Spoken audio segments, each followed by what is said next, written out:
and welcome to this, our fourth episode of the Longines World's Best Racehorse Ranking Show. My name's Francesca Cumani, and in this episode we'll be looking back to the sizzling action on the track of the month that's been, and then throwing it forward to see what's coming up on the horizon, including exciting developments ahead of the world-famous Prix de l'Arc de Triomphe. Right, first up, let's take a look back, as always, at the top racing action from the last month, including the Juddmonte International Stakes, which last year was ranked as the Longines World's Best Race at a beautiful York racecourse. And this is the Mishriff we've seen the world over, producing his best form back in the UK, and Mishriff absolutely blitzes them. But it's Palace Pier, now goes on by a length and a half. Poetic Flair is bearing down, but Palace Pier is just holding on. It's Jockey's Warrior, life is good. The two of them will battle it out to the finish in the Allen Jerkins, and it's going to be Jockey's Warrior by a head. Order of Australia and the blue jacket of Victor Ladorum giving chase in second and third places, but it will be 5 from 5 by Wims. Nature Strip in full flight here in the Tab Concord, and at his third tilt of the race, he's a big winner today. Nature Strip won it by 3 lengths to Wild Ruler. Essential Quality narrowly. Midnight Bourbon continues to battle on. They're coming down for the finish. It is Essential Quality and Midnight Bourbon. Essential Quality has won the Run Happy Travers. There are 3 dirt horses that have achieved a rating of 121 or higher. Now, Mystic Guide, who won the Dubai World Cup, he's out for the remainder of the season. But 5-year-old Knicks Go and 3-year-old Essential Quality are divisional leaders in the United States. And they're both trained by Brad Cox. Now, we caught up with Brad to find out what it takes to keep these elite athletes at the top of their game. They're two opposite horses in regards to training and how they perform. And Knicks Go goes all the way in the dirt mile. And it is Essential Quality, and he's showing his quality today. The champion 2-year-old has won the test of the champion. Knicks Go's, and a very impressive horse, and is a speed horse, obviously. Horses have a hard time catching him. Knicks Go's very forward, can be very strong to gallop. After the Saudi Cup, he got a break. He come back in the Met Mile, didn't perform quite like we were expecting, and then on to the Whitney. And holding on to the lead here, it's Knicks Go with a wire-to-wire victory in the Grade 1 Whitney. Moving over to Essential Quality, he's a horse that kind of breaks, can adapt to the pace. He showed that in the Bluegrass at Keeneland. Essential is more of a laid-back guy out there on the racetrack. We turn our attention toward the Travers. It is Essential Quality and Midnight Bourbon. Essential Quality has won the Run Happy Travers. With his body of work, I'd say, pretty safe to say, he's pretty fit and he's going to get the mile and a quarter.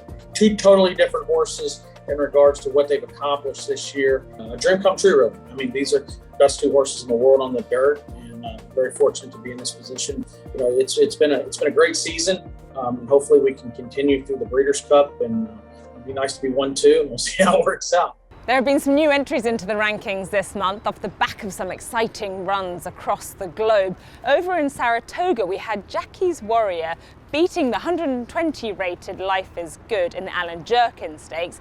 And we had Midnight Bourbon coming second to 121 rated Essential Quality in the Travers Stakes. And those performances have been enough to propel the Steve Asmussen pair into the picture on a rating of 120.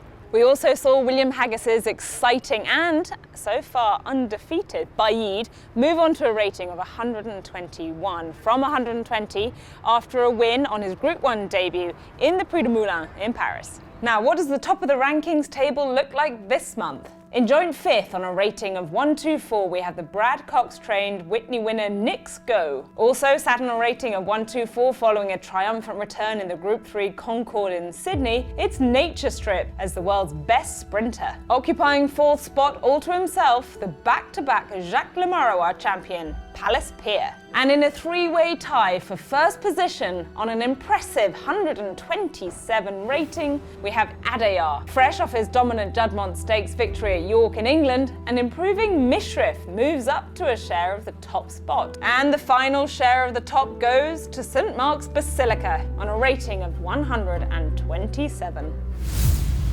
The month ahead is shaping up to be a huge one for all involved in the sport of horse racing because we're building up to the 100th renewal of the world famous Prix de l'Arc de Triomphe. Here's a little taste of the talent that could be on show for us in Paris on October the 3rd.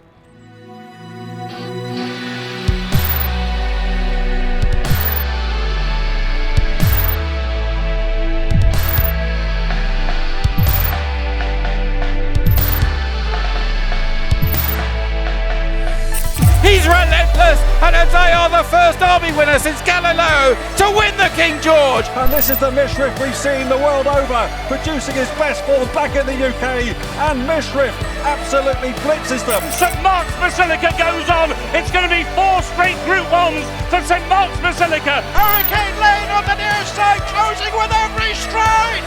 Hurricane Lane has got up. She's putting them all to the sword here. Chrono Genesis from Kiseki Mosabello in for third maybe, but it's Chrono Genesis wins it. A wide margin, this could break the record. Snowfall wins the Kazoo Oaks. Here comes Tarnawa, storming down the centre of the course to take the lead, and Tarnawa, the filly, has won the turf. Now, who can forget the influence of the Japanese on the Prix de l'Arc de Triomphe in years gone by? They've come so agonisingly close with the likes of El Condor Pasa, Deep Impact, and who can forget Orfèvre, let's face it. But this year, could it be their year? Because they've got the super exciting filly Chrono Genesis lining up. Having ridden her to victory in the Group 1 Takarazuka Kinen, Christophe Lemaire chats to us about his thoughts on the filly, his thoughts about Oisin Murphy riding her, and any others to look out for in this year's Arc. My name is Christophe Lemaire. I'm 42 years old. I'm a professional jockey for the last 25 years. Chrono Genesis is a very consistent mare. In every race she ran, she did a very good performance. She got beat sometimes, but only by champion horses like Almondai. Armandai goes to the wire. She wins and gets into the history books. The Shima Classic comes up and it's Mishriff. Mishriff by a hit over Chrono Genesis. She has a big heart. She's keen enough to keep a good position during the race. Chrono Genesis from Kiseki Mosabello in for third maybe, but it's Chrono Genesis wins it. Oisin Murphy is a great jockey. He can adapt himself to any kind of horses. I have no fear of seeing him riding Chrono Genesis.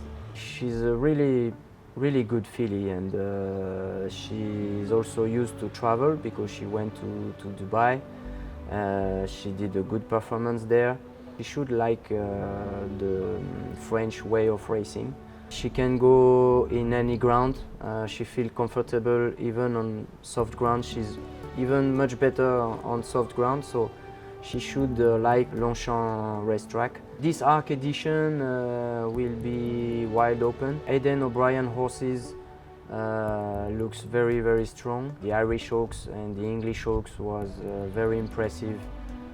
She's kind of a champion filly, so hopefully the ground condition will be perfect and everybody should have his chance to get the title.